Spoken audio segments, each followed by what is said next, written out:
And we are live. Welcome to MLB Live Before Lock. Haven't done one of these in a while. I'm excited to talk about these two games, mostly because the Braves are in one of them. I am Josh Engleman. I am joined by T McB, although that's not what it says on the screen, unfortunately. That is not, you didn't get T McB as your Twitter handle, but Terry McBride joining me for Live Before Lock. Terry, what's up? Not too much, buddy. What's going on? Just licking my NFL wounds right now. Yeah, I'd like to know whether I had NFL wounds, but I played on FanDuel, so it's kind of up in the air still. Looked like they started doing some scoring a little while ago, so I fluctuated between winning a few K and down a few hundo. So we'll see where we settle in. But I think they got a lot of the money tied up for tonight's baseball slate too, so it's going to be interesting over there. Yeah, we should probably at least touch on that a little bit right out of the gate. I'm going to pull up FanDuel right now. So for those that aren't aware, they are having stat provider issues, which are affecting literally everything that they are doing. Now, they have a $9.99 entry fee, 75K prize pool, 15K up top. That's the rally. That is 55% full right now. The monster, the 555, 40% full. There is widespread overlay clear across FanDuel as of right now.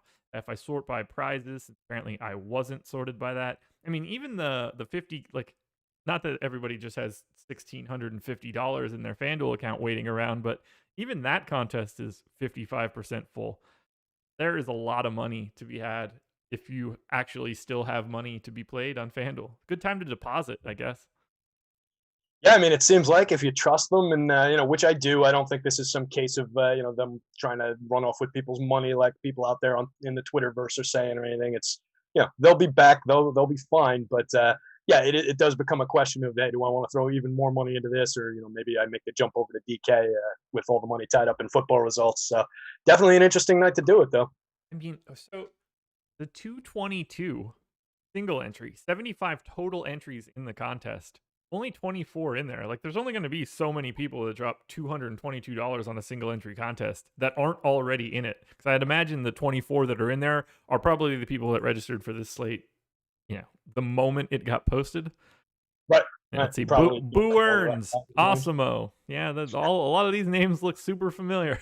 So familiar. There's not a lot of people coming into this contest at this point. But then you also have to take into account what's your edge in jumping into a contest when you're playing only against those guys. Yeah, depends how many people enter, I guess. So what do they need for? So 15,000, 22. They need 67 people for break even. So anything less than 67, and they're free rolling it. Anything north of 67, at the very least, is just minimal rake. If there's 60 people in there, I'll take my chances. The boss man doesn't want any of this. He wouldn't even notice. All right, so we're gonna have plenty of time. We're gonna go up till if we've got a ton of questions coming in, we'll happily go straight to 4:07. I think that we can get all of this done by 4 and give everybody a couple extra minutes to get their lineups in. But I'm ready to just dive in. How about you? Yeah, sounds good. All right. Over it. The moment I say that, I realize that I do have one thing that I want to let everybody know before we get started. Free content for today.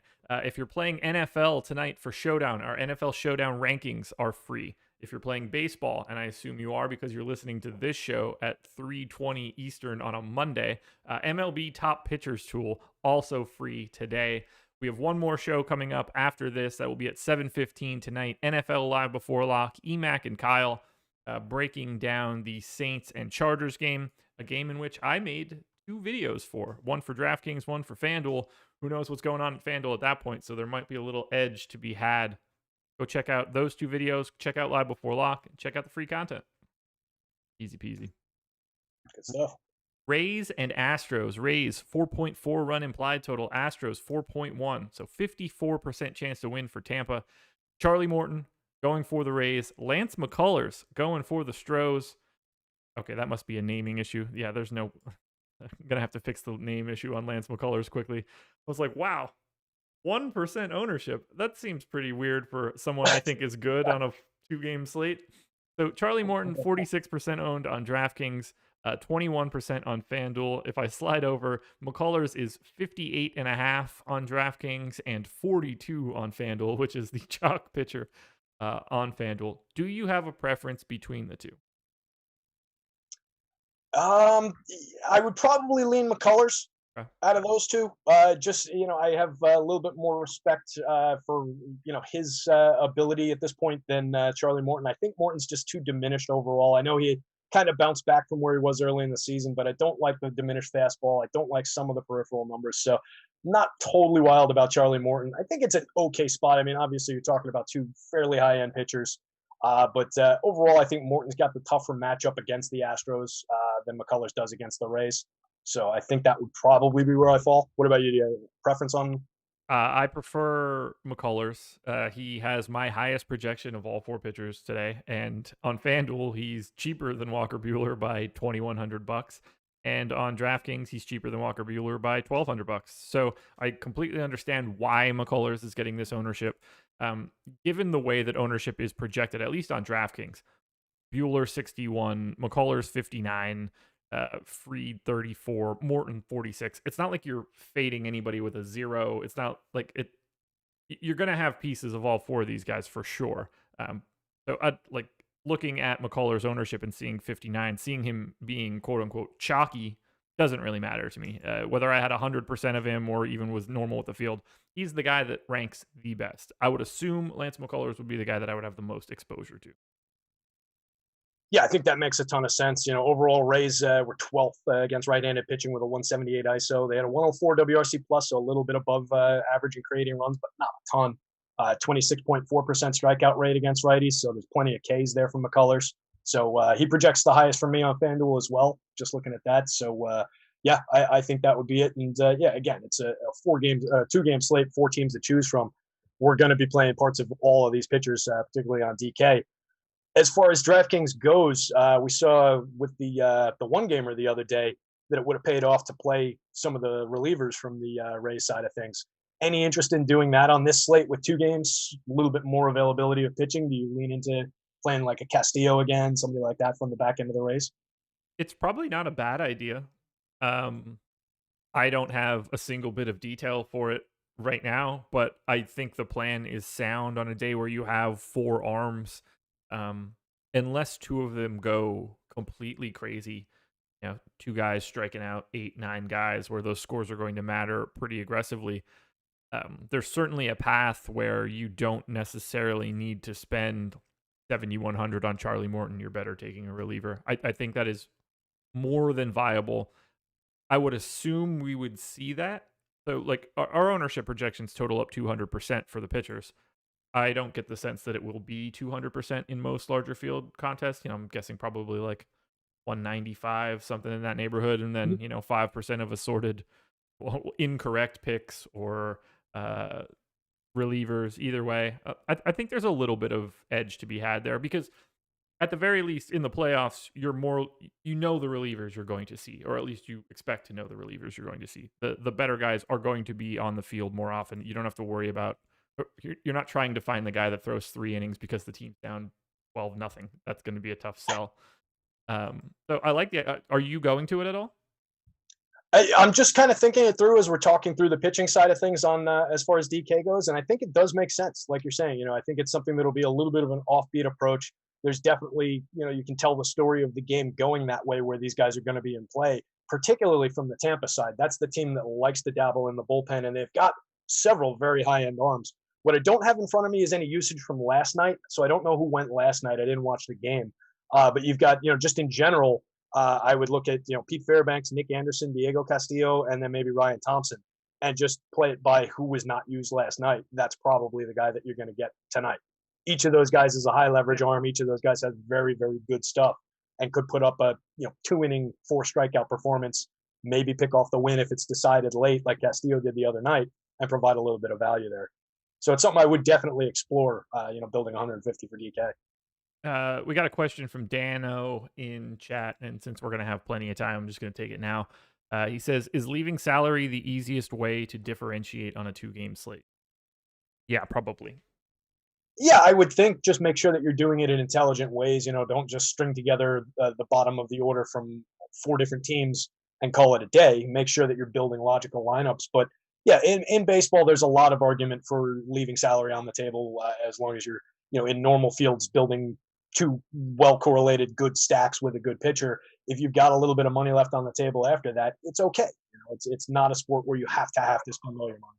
Yeah, just be aware of the contest size that you're in and what you're leaving on the table.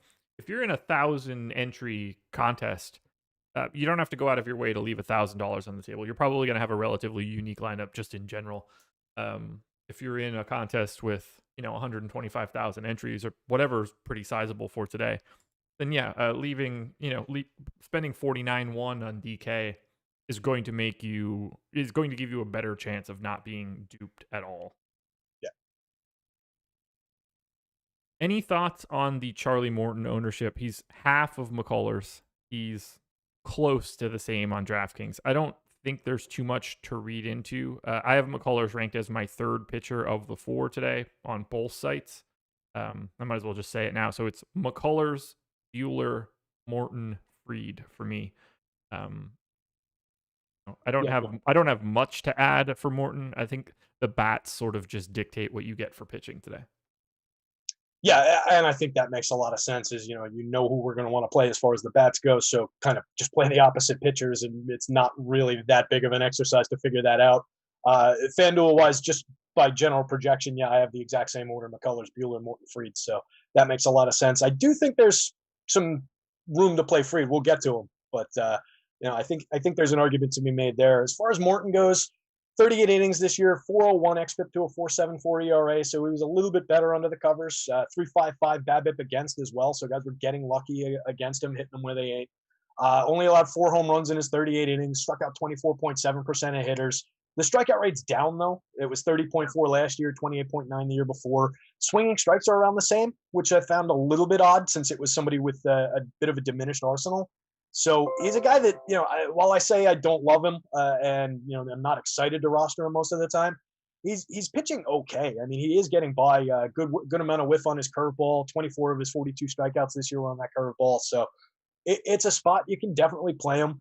The reason I was concerned about the Astros, they were not great against righties this year. 166 ISO, 102 WRC plus, only a 19.8% strikeout rate. But with them in particular, I've been resetting their splits to last year to grab a little bit more data. You do that since the start of 2019, the active roster jumps all the way to 4th in baseball, 210 ISO, 121 WRC plus, only a 17.3% strikeout rate. Okay. So they're pretty good against right-handed pitching here. So it's a tough spot for Charlie for sure. Just to loop this back, and I mentioned Top Pitchers tool is free today on FanDuel. Walker Buehler, highest odds of being the top pitcher per Alex. Lance McCullers 2, Max Fried 3, Charlie Morton 4. So that's where we're at in terms of what we've got up on the site. Shout out to the just under 200 people that are here right now. Only 31 likes, so time to bludgeon you with requests. Hit that thumbs up, helps us out a ton. Slide into the hitting now, and we'll start on the Rays side. Currently in the top stack tool for DraftKings, everybody is basically the same. It's essentially 25% odds of everyone being the top stack. It's essentially 25% chance of ownership on across the board. So let's just talk about it from an individual perspective. We see Austin Meadows and Brandon Lau pulling in the most ownership for Tampa. Let's see, G-Man Choi, 25%, Willy Adames, 26%. So those are the 4 highest owned guys for the Rays. How are you feeling about the Rays stack? Any individual bats that stand out to you? Yeah, I think they're in play. They'd probably be the one I get to least just because of how I'm projecting McCullers, and he's my most likely candidate to come up in pitching. But I do think there are bats. I mean, Meadows and Lowry off the top are probably the 2 top players in this offense. But when you take ownership into account, obviously a lot of people are getting to him. And you go through the lefties like you just did, and that's where the focus is. So I can kind of zero in on a guy like Randy Arozarena, who's been super duper hot through the playoffs. I wrote him up a little bit in this afternoon in my column, and he's a guy who came in without like a ton of excitement, despite he's an international signing, but he was only like the 9th best prospect out of Cuba the year that he signed. He signed young, so he wasn't one of these guys with a huge track record coming out. Played in 2 years in the Cuban League, played in the Mexican League, and did okay. Didn't show that much power, but then when he jumped to AA and AAA over the last 2 years, he flashed a little bit of pop. He had, let's see, just going from my column, 27 home runs across 812 plate appearances in AA and AAA the last 2 years. Had like 12 to 15 stolen base upside for that. So he's a guy who can put up fantasy points. I do think he's probably closer to a Shane Spencer than a guy who's really going to break out and hit 40 home runs next year and be a superstar. But I think that, based on him hitting third in this lineup, his price and his ownership today, I definitely think for MLB DFS purposes, he's firmly in play for us. So I like building from him and then maybe get a little different with the middle of that lineup. Instead of building off the top, maybe start with him at 3. You can include Choi at 24.8%, grab a little bit of his power upside, and then maybe grab like a Manny Margot and a Kevin Kiermaier, some of the lower owned pieces here that come together a little bit toward the back end of that lineup, and just get away from the super duper heavy owned guys. That would be my approach to it, I think. Yeah, I don't get the sense that I would end up with a ton of Rays. The bottom of the order in particular, not projecting all that well for me. I would say my favorite hitter is Austin Meadows, and I don't really mind the 32% ownership. Brandon Lau getting that similar ownership, $300 more expensive on DraftKings. You get the second base eligibility, which is obviously why it looks a little bit different. I'm just not sure that I see a single bat on the Rays where I'm excited to get there. $3,200 Austin Meadows on FanDuel, again, my favorite option. I think Choi for $2,500 there looks a lot better than he does for $3,800 on DraftKings. Ultimately, I think it's easier to get away from the Rays ownership, and because I like McCullers as much, I think those two things end up running hand in hand. Like Joey Wendell is projected for 20% ownership. He's a $4,200 like third baseman. I mean, I get it. It's a 2-game slate. How many third basemen are really on DK today? 4. Okay, yeah, as expected. To me, he's just simply the worst by a mile. I would rather rotate through Bregman, Turner, and I guess to a lesser extent, Austin Riley. Is there anything else we need to touch on from the Rays bats? There's always the Zunino discussion at catcher on DK, 16.5% ownership projection. You get the slate-breaking home run upside, but you're probably buying strikeouts and probably more likely to be buying a 0, a 3, something like that from him overall. So not a guy that I typically like to go to, particularly hitting at the bottom of the order. But that would be your argument, is you've got that home run upside for him. I think I might even like him on FanDuel more than I do on DraftKings. Based on the ownership? Yeah, 5% owned. Like, you're not going to find many guys that low. And if he does what you're looking for him to do, that pays off that 5% pretty easily. Whereas on DraftKings, 17% ownership because you have to play a catcher. I think it's a little bit sneakier on FanDuel more so than it is on DraftKings. Yeah, it's a good call, actually. It's catchers in general, not a position people typically go to on FanDuel, and specifically when they're hitting toward the bottom of the lineup. So yeah, I like that. As far as a DK catcher, would you rather have, leaving Darno and Smith out of it, let's say out of the AL, if gun to your head you had to take an AL catcher, would you rather take Zunino or Maldonado at less ownership? Let me take a look. I just started updating my sheet. We got the Braves lineup, so nice. I was just refreshing that quickly. I assume it's exactly what I assumed it would be. So if I was taking a catcher, I have Darno and Will Smith as basically equal. And then Zunino and Maldonado basically equal. So I like Darno a lot more than I like Will Smith, just given the current ownership. I like that. And then out of Zunino and Maldonado, if it had to be a heads-up decision between those two guys, just based on what pitching was in that lineup or something. I have Zunino projected for 0.4 of a point more at $200 cheaper. They're basically owned the same, so give me Zunino in that case. Neither one of those two things make me super excited. Yeah, I think that's exactly the way I would play it. Just let that pricing make the decision on both sides, really. So, and I think there's probably more upside in Zunino, just in general with his power history. So, I think that would be the right call there. As we move on to the Astros bats, Astros grayed out as my second favorite stack. I definitely like them a bit more than the Rays. That goes hand in hand with liking McCullers as well. Springer, Altuve, Brantley, Bregman, Tucker, all grading out really nicely. A nice shade of green, not as much red on the Astros side as I saw for Tampa. How are you feeling about Houston here against Morton? Yeah, I like the spot. I think they're definitely in play. You get basically 20s ownership down the line on DK, 1 through 7 or so, except for Bregman popping up a little bit over 30. Similar-ish story as far as the ownership goes on FanDuel. A little bit more popularity for Altuve. And I got a cat scratching my back. I told you this was going to happen. So What's up, cat? a little bit more ownership for Altuve over on FanDuel. And then as you get toward the bottom again of this order, you get a little bit more wiggle room for some of these bats. So I think there's an argument to be made for a stack based on like a Kyle Tucker down, Tucker through Correa, Yuli Gurriel, another player that I wrote up in my column this afternoon. I like his upside a lot. He gets a lot of quality in his slash against right-handed pitching. Had an excellent year against righty pitching this year. So I think there's an argument to be made for that as a 3-man. You can even include Josh Reddick and Maldonado to round it off to a 5-man on DK. Yeah, I would say Reddick going a little underrepresented for 2,900, especially if you're making an Astro stack. I think that's a lot easier to get to. Leave out. Not that it's fun leaving out one of Springer, Brantley, or Kyle Tucker, but it's definitely going to give you a different construction if you do so. Who's your favorite? Yeah, and I think that's what's kind of leading people that direction is just, we want to play those other outfielders. So, yeah, Reddick gets ignored and is the odd man out there. I love the price on him, running 2,900 on DK, 23 on FanDuel. And with that ownership, yeah, that's a hell of a play. Who's your favorite Astros bat?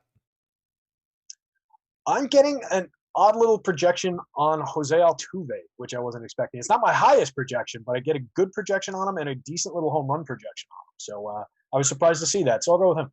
Okay. Definitely grades out as my best second baseman on FanDuel. On DraftKings, same story, although it's pretty tight dollar for dollar with Brandon Lau. Yeah, I just think it's a lot easier. I'm surprised the Astros aren't picking up a little bit more ownership because it doesn't seem like pitching prices matter. And if McCullers is heavily owned, it seems like it should be a little bit easier to get to Astros bats, but we only have Bregman at 33. Meanwhile, we had Meadows and Lau both at 32. I guess we get a couple more guys in the mid 20s, but these guys have like basically the same aggregate ownership, and I think the odds of Houston being a better stack than Tampa are a lot more than the ownership is implying.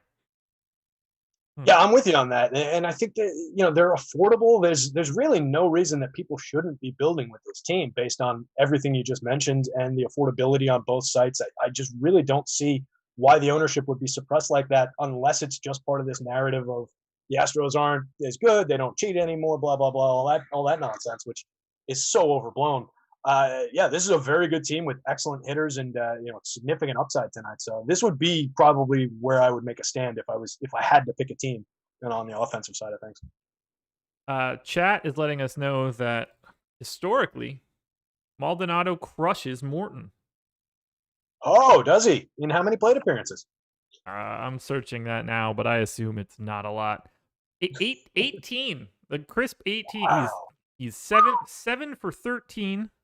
1 double, all singles, and 4 walks. So maybe sounds like about 25 fantasy points to me. Maybe go ahead and throw that all in the garbage. A fairly useless piece of information there for you guys. 7 for 13 with 1 extra base hit is, whether that was 1 extra base hit or 7 home runs, I wouldn't look at it. But even still here, 6 of 7 singles and 1 double, I don't care at all about that stat. Yeah, no. 18 plate appearances, that's a weekend series, basically. It's nothing. Right. So, guys, ignore BVP. Come on. It's basically impossible to look at.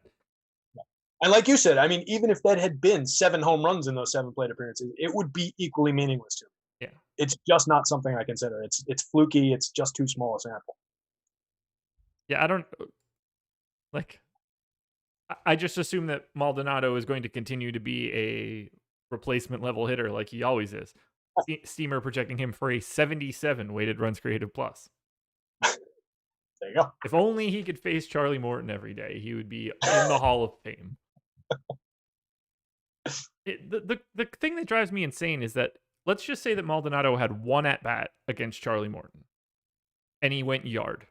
There's not a person on the planet that thinks that he's going to go yard every time he faces Charlie Morton for the rest of time. Like, intuitively, you build in that regression in your mind. You know that is not the only outcome that will happen forever.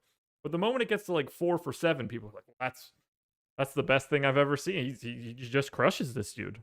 But yeah, all of a sudden he sees the ball coming out of his hand differently than everybody else, and his vision narrows to 2010, and he can see the seams and everything. And just it's all about the matchup against Charlie Morton. No happenstance in there whatsoever. Do I think that some people hit other people better than like normal? Do I think that there are like guys that show up at the plate and think like, nice, I got this guy. Like I see him well. Sure, you're still gonna hit the ball to people a lot. Like you can't. That's sort of the problem. It's not like in basketball where if you could take somebody off the dribble, like you could repeat that over and over again. You might get 2 at bats, and then it's just 1 at bat against Charlie Morton. By the time Maldonado gets there, Morton might be out of the game. Yeah, and like you said, he could put a move on the ball, hit it at 114 miles an hour coming off the bat, right to the third baseman, and it's an out, and it doesn't count for anything. So he can hit a rope. I agree with you. Right, yeah, and there are guys who do own pitchers, if you want to use that word. There are guys, like you said, come to the plate and I got a good matchup. I like hitting off this guy. We have no way to quantify that whatsoever, and we don't get nearly the sample size that we would need to be able to even guess at it beyond. It looks like it, kind of like what we were just talking about. So it's just not something that's really worth thinking about, worth trying to, especially not worth putting your money on. Let's put it that way. Exactly. Guys, we've got a bit of a giveaway going on today. Head to the @Awesemo_com Twitter account. We're doing Monday Night Football giveaway. All you have to do, follow the instructions that are on the graphic. You have to predict whether Justin Herbert or Drew Brees will throw for more yards tonight. One random winner will be selected. You're probably going to have to like the tweet and subscribe to Awesemo_com and Awesemo NFL. We'll do the giveaway. We also have a giveaway on the Instagram handle as well, so you can win a month of Awesemo Plus Platinum. So giving stuff away constantly. It's like Christmas in October. Not bad. We've got some killer promos and the way that Alex prices these things and or whoever makes the pricing up on the back end and the offers that we come up with, pretty damn good. It really is. Sliding now to Dodgers and Braves. Let's go Braves. I should have put a Braves jersey on for this. I didn't even think about it. Ugh. I don't think I own any Braves gear. I lived outside Atlanta for like 3 years when I was a little kid, so I've got loose ties to the Braves. So I'm kind of jumping on your bandwagon here. Okay. Yeah. I mean, I'm literally jumping on the bandwagon because I haven't watched them play for a single second and don't care at all, but I will happily take credit for a World Series championship if they win one. So now that I'm saying that, the Dodgers are going to run straight through them. In particular, 4.3 run implied total for the Dodgers, 3.7 for the Braves. It's a 57% chance to win for LA. Walker Buehler against Max Fried. Fried not picking up a ton of ownership on FanDuel, 10%. Probably has something to do with facing the Dodgers. Buehler is 61% owned on DK, 27 on FanDuel. How do you feel about Buehler? What do you think of his ownership right now and him being the highest owned pitcher on DraftKings? So I think I would probably lean more toward the McCullers side if I was choosing between him and Buehler as far as our top projected guys.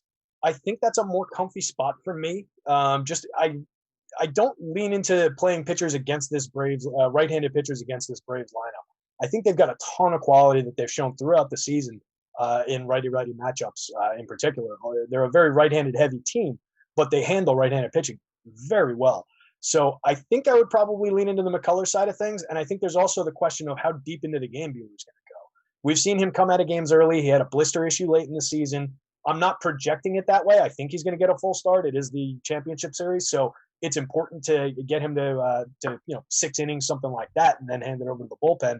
But if they're in a close game, if he's throwing a lot of pitches, it's coming up early in the fifth, something like that, and the top of the order's coming around again, I could see them go to one of those high leverage relievers and pull Buehler a little bit earlier than that spot justifies. So, yeah, I think those would be my primary concerns. That said, he's an excellent pitcher. I mean, he's a guy I like to roster a decent amount. 36 and 2/3 innings, 8 starts this season, struck out 28.6% of hitters. Excellent whiff rate on his curveball, 3.93 xFIP to a 3.44 ERA. So just pitched very, very well and has a history now. At this point, he's been in the league a couple of years, so he's an established guy. I mentioned the Braves' quality against righties. They were third in baseball, 221 ISO, and 125 WRC plus against right-handed pitching, 23.1% strikeout rate. Just going by ISO for some of those right-handed hitters in same-handed matchups. Acuna, 364 ISO against righties. Freeman is a lefty, but I put him in here anyway because he's 360 ISO. Duvall, 294. Darno, 267. Ozuna, 246. Albies, 244. Swanson, 216. This team has power to spare against right-handed pitching. They really do. 20 minutes to go until lock, everybody, and there is still just a massive amount of overlay on FanDuel. So if you're playing and you have money in your account and you trust them, which I don't really think there's any reason not to trust them, today's a really good day to try to play baseball. Like the bean ball is 41% full. That's crazy. All right, you talk me into it. I want to. I kind of want to put a bullet in that Keystone single entry, but I don't know. I'm gonna have to do that. That looks like a good spot to do it if you're gonna do it. 33 entries in there now out of 75 spots. Even the monster 3 max. Granted that's $1,600, but $15K up top and 40% of the field isn't in it. Yes. Yeah, today's the day to play FanDuel if you're looking for sure. It really is. Yeah. And I mean, guys, we're talking about some of those, higher barrier to entry, obviously, but just scrolling down, there's a $10 single entry, 29 of 58 spots are filled.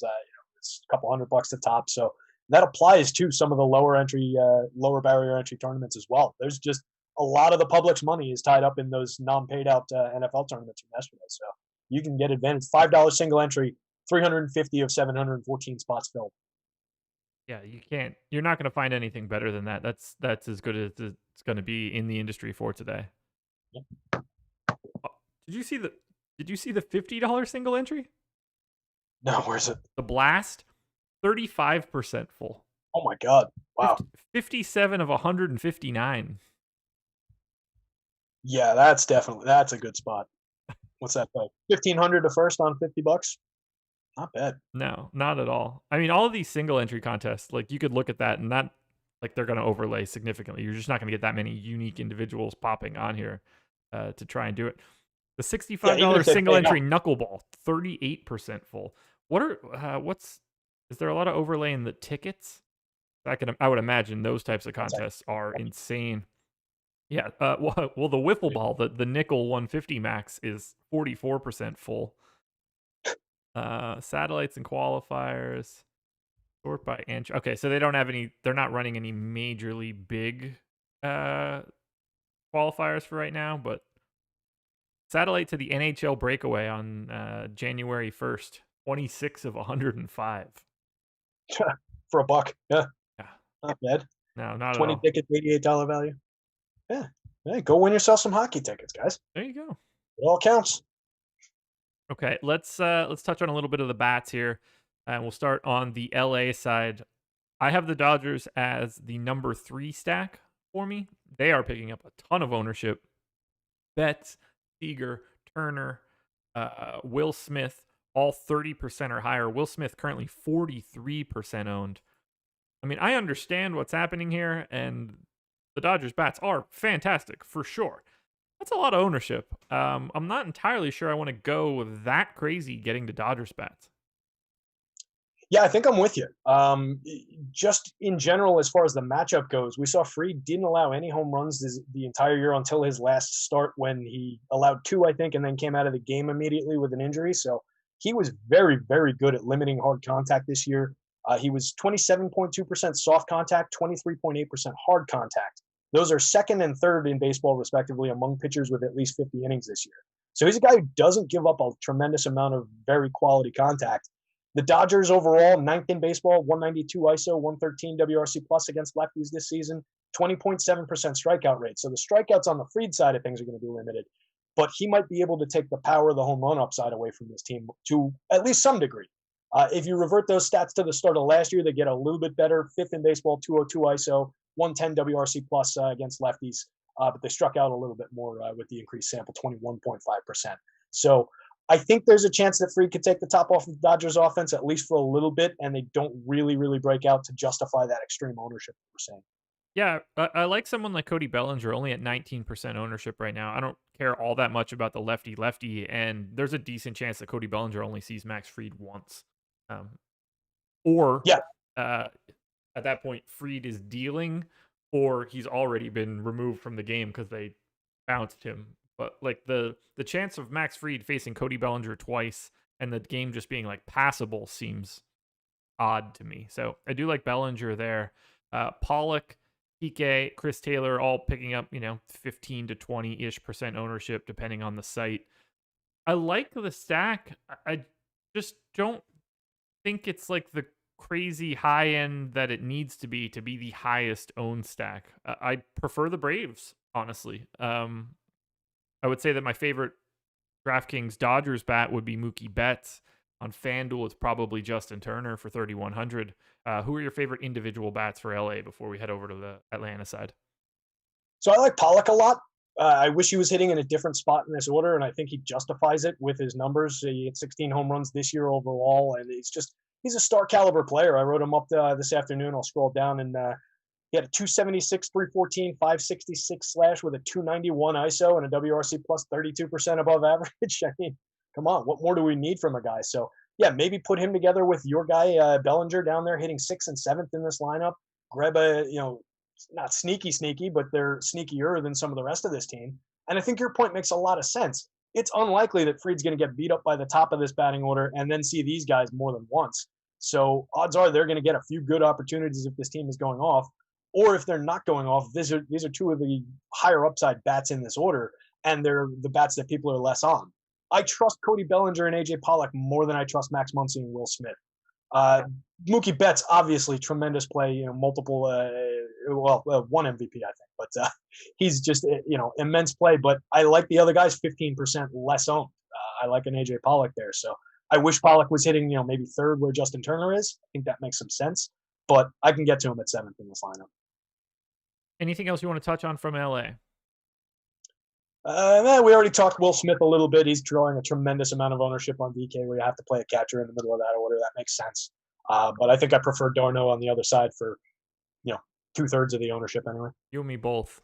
And I prefer the Braves in general, which we'll get to. They're my top stack. I'm not look. Walker Buehler is obviously really good.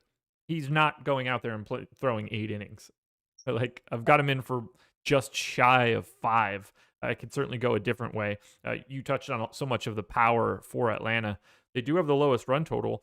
They've got a lot of guys not picking up ownership. Like Marcell Ozuna, 19% owned. Okay. Ozzie Albies, 19% owned. I don't think that Adam Duvall is a particularly good hitter, but he has power. 13% owned.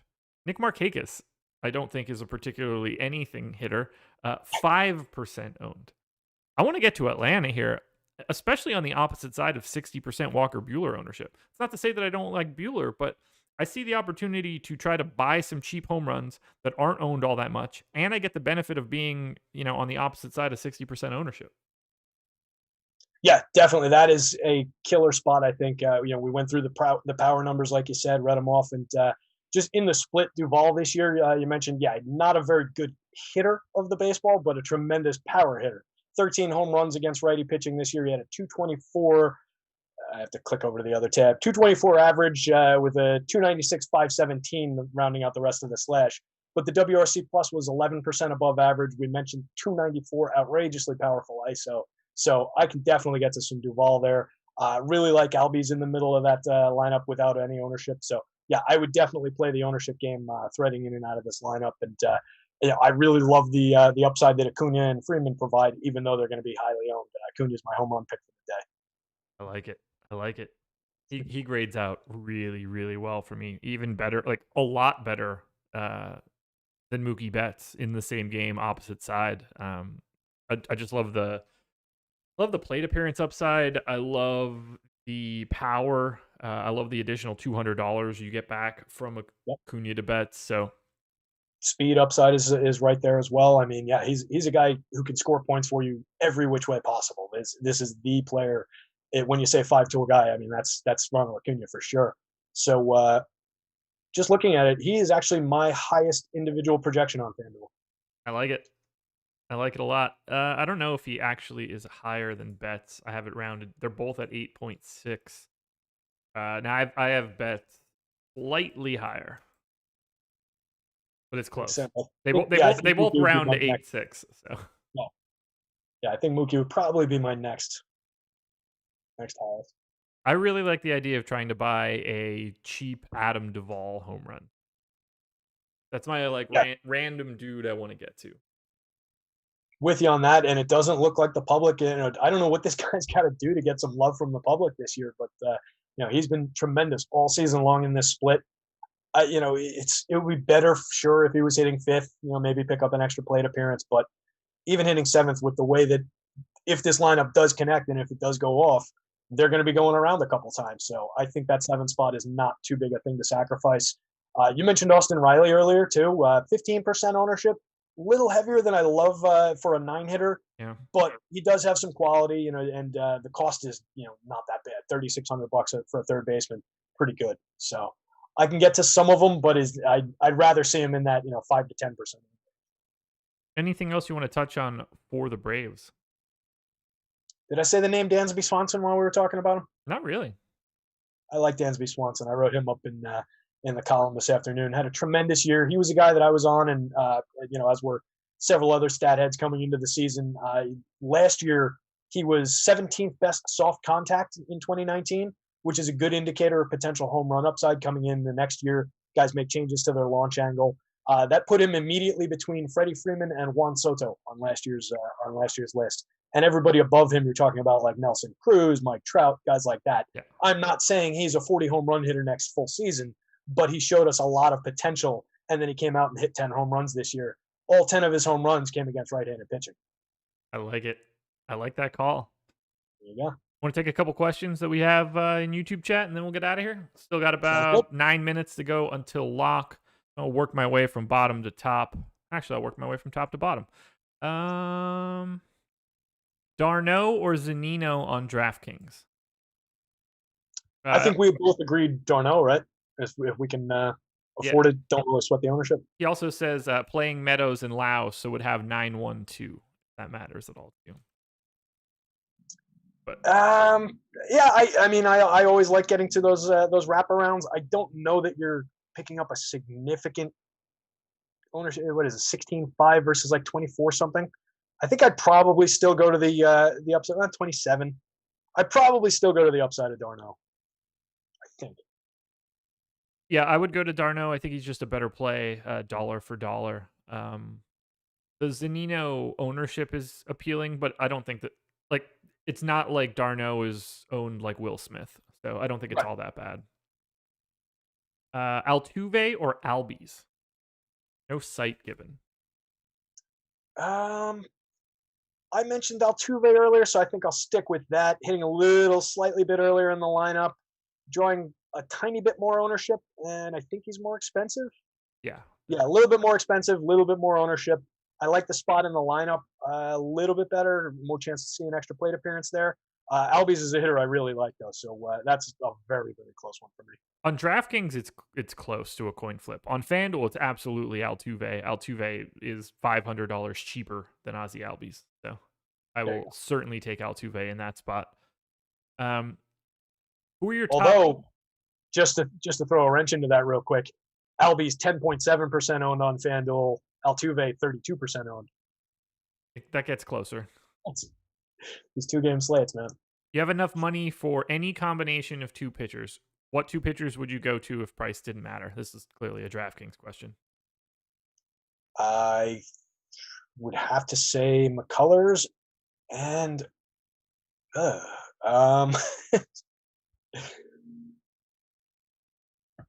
jeez.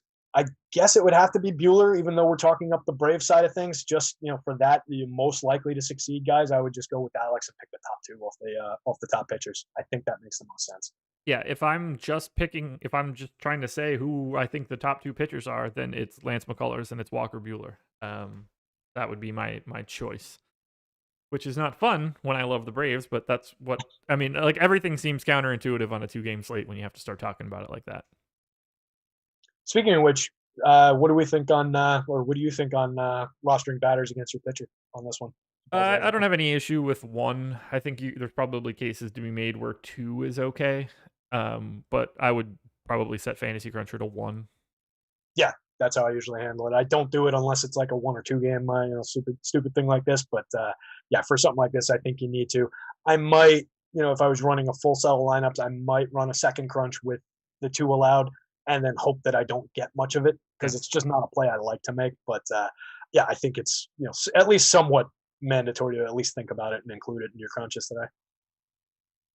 Swanson or Correa on DraftKings? That would be Swanson. Ooh, that would be Correa for me. It's close though. Yeah, it's definitely close. Let me click over to Correa. I answered it quickly. At 4,600 on DK, 23% owned versus 4,200, 18% owned. I'll take Swanson. Okay. Well, I'll be right with Correa. All right, Josh Engleman. I entered all of the single entry on FanDuel under $100. Good luck to me. Yes, good luck to you. That's the way to do it. Try to take as much of the free money that they're giving out as possible. 4 minutes and 50 seconds until lock, and they are just posting up all sorts of overlay. They're not even close on most of this stuff. Into the 70s at best. I mean, the beanball at 54%. The single entry blast, $50 single entry is less than half full. Get on it, guys. It's a spot to make a stand for sure. Get on it. Let's see. Any other questions? Jose Lopez, low scoring or high scoring game? Who the hell knows? I predict 8.5 runs or whatever the line is. Yeah, whatever Vegas says. That's that's how they built all those big casinos, by being right about stuff like that. Yeah, they certainly did. I mean, playoff baseball, I typically expect low scoring games in general. I mean, playoff baseball and October baseball, cold weather and all of that. That said, they're playing in relatively warm weather locations. It's another thing to keep in mind, guys, I guess. We're talking about, what is it, Petco and Globe Life for these, right? Globe Life for the NL, Petco for the AL. Yep. So if you're considering park factors, make sure you're not thinking about the wrong stadiums out there. I did it. Not in my sheet, like in the display that I have on the sheet that I would have like shared to YouTube has the park factors just for whatever the home team is. It's just like a quick look up. It's not in any of the formulas or anything. And I started talking about it, and I was like, wait, these games aren't here. And that just I was like, oh yeah, like Yankees, New York plays up heavy left-handed home run power. Game's not there. Yeah, that's so right. Other coast. Yeah, I put it into my sheet here, and I made like a big note in red at the top of Excel to change this next year, stupid. Because otherwise it's going to be in there forever. Yes, it will. All right, final 2 questions, and then we'll get out of here because they're right here. Freeman or Gurriel on DraftKings? Playing the ownership and price game, I think it's probably Gurriel. 19% owned versus like 30-something for Freddie. I really like the upside for Gurriel. I think he's a tremendous hitter in a pretty good spot. So I think we can argue that. Obviously, a much, much better spot in the lineup for Freddie, and he profiles tremendously against right-handed pitching like we talked about. Yeah. But 36% owned versus like 18. I'm going to lean Freeman. I don't think he's quite owned enough to make me want to go to Gurriel. I have Freeman 2 full fantasy points ahead of him. So that seems like too big of a gap. And then final question, Pollock or Tucker single entry? Pollock or Tucker single entry, let's say. 30. Or Tucker is 38-22. Wow, those are really close on DK. Yeah. Holy hell. I might play, even though we talked up the matchup for Pollock, I might lean into just the better spot in the batting order with Kyle Tucker. Yeah. That might be my decision point. I'm going to go to Tucker as well. I have Tucker 0.9 of a point ahead of Pollock and $100 cheaper on DK, so makes it easy at similar ownership. On FanDuel, Tucker is $700 more expensive. I think that it's a lot closer there. But actually, Tucker bringing in a little bit less ownership on FanDuel, so give me Tucker, regardless of site. Yeah. Kid had a tremendous year. They're both in the right side of their platoon splits, so I mean, that's a very close one. And that will do it, everybody. Terry, any final thoughts before we get out of here? No, I think that wraps it up. Gonna jump into a tournament here if I can in the last couple minutes. Probably build a terrible lineup and see if I can lose some money. Well, there you go. Thank you guys for joining us. Please hit that thumbs up on your way out the door. 236 of you still here. We did get just shy of 300. So thank you for being here. If we can get that number over 100 when people listen to it, that would be great. Good luck in your contest today. Scoop up all that FanDuel overlay, and we will talk to you again soon enough. Adios, everybody.